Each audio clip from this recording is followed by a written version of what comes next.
존경하는 국민 여러분, 저는 오늘 비상계엄에 관한 입장을 밝히기 위해 이 자리에 섰습니다.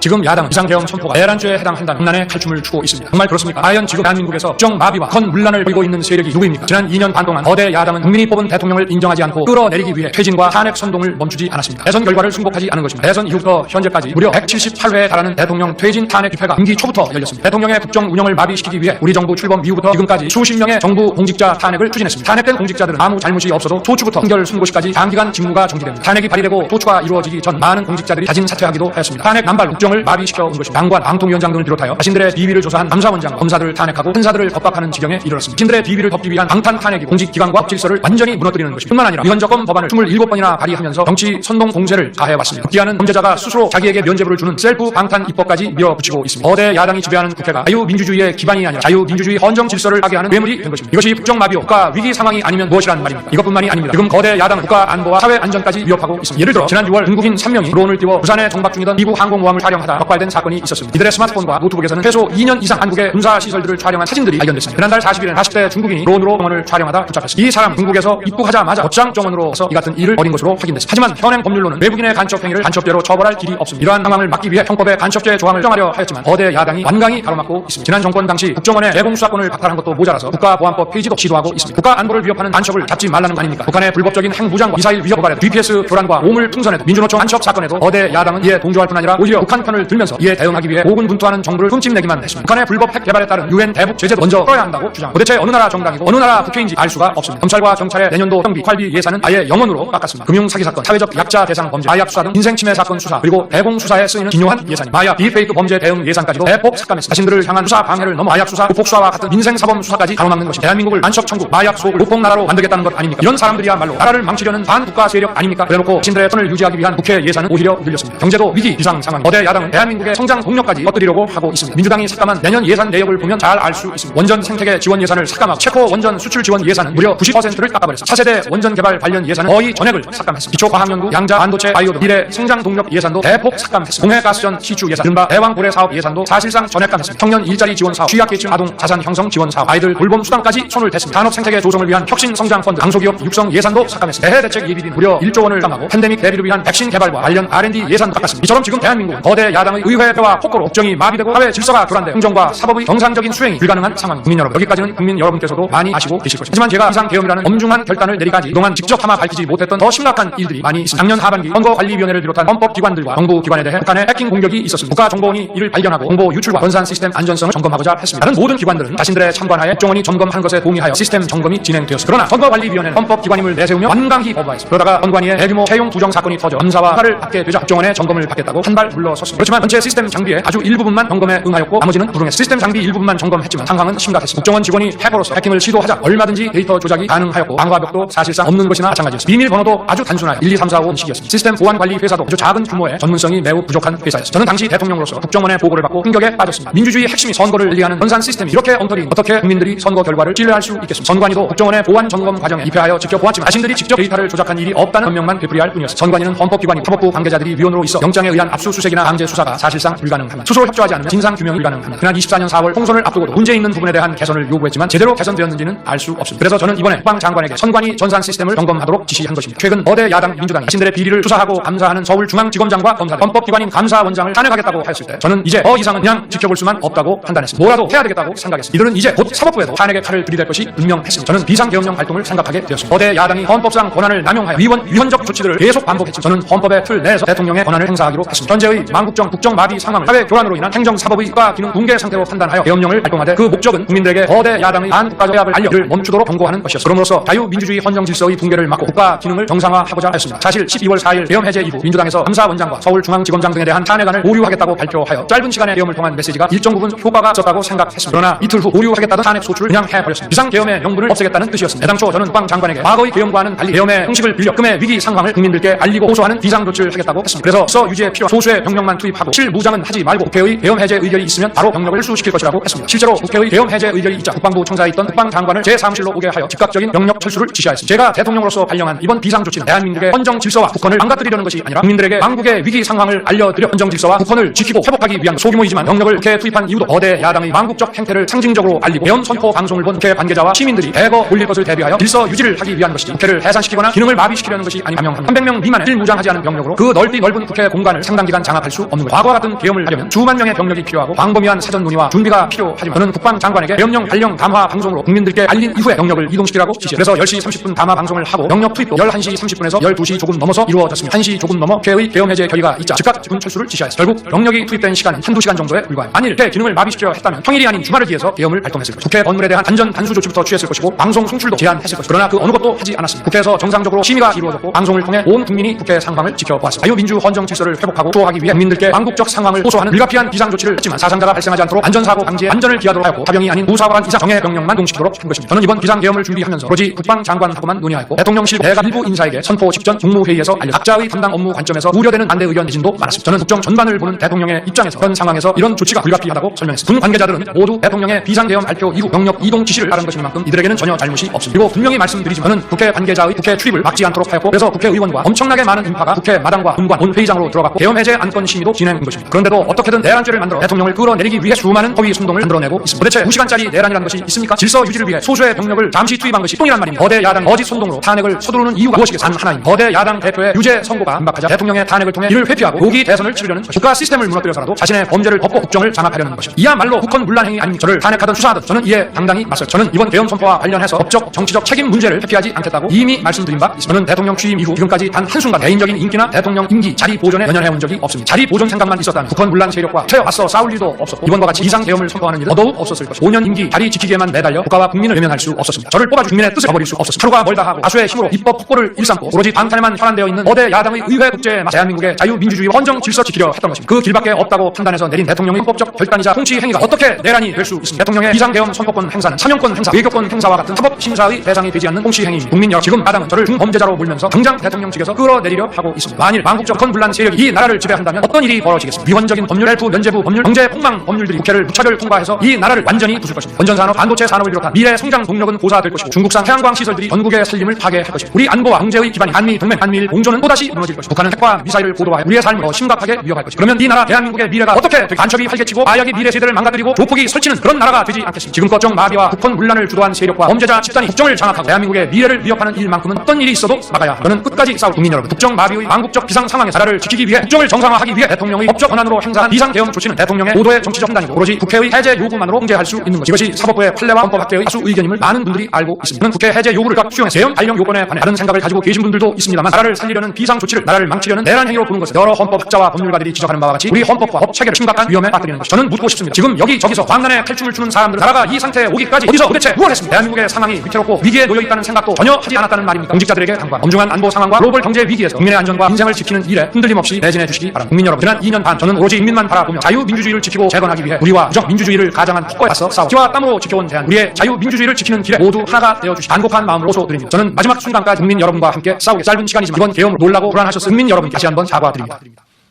국민 여러분에 대한 저의 뜨거운 충정만큼은 믿어주십시오. 감사합니다.